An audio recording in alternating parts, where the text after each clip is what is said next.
মহন্ত যারা, সাধু যারা, তারা প্রণাম করছেন কলিকে। কেন কলিকে প্রণাম করছেন?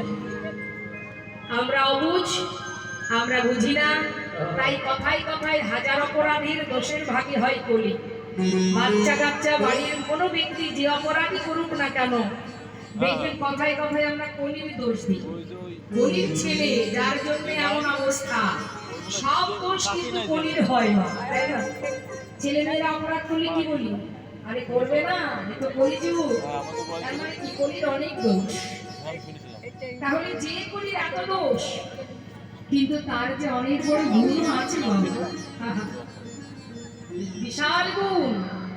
কলির হাজার দোষ থাকলেও কলির এমন একটা গুণ আছে, সব দোষ মুছে যাবে যদি সেই গুণটা কেউ লাভ করতে পারে। সেই গুণটা কি? মহাজনে সেই জন্য বলছেন প্রণামান কলিযুগ সর্বযুগ সার।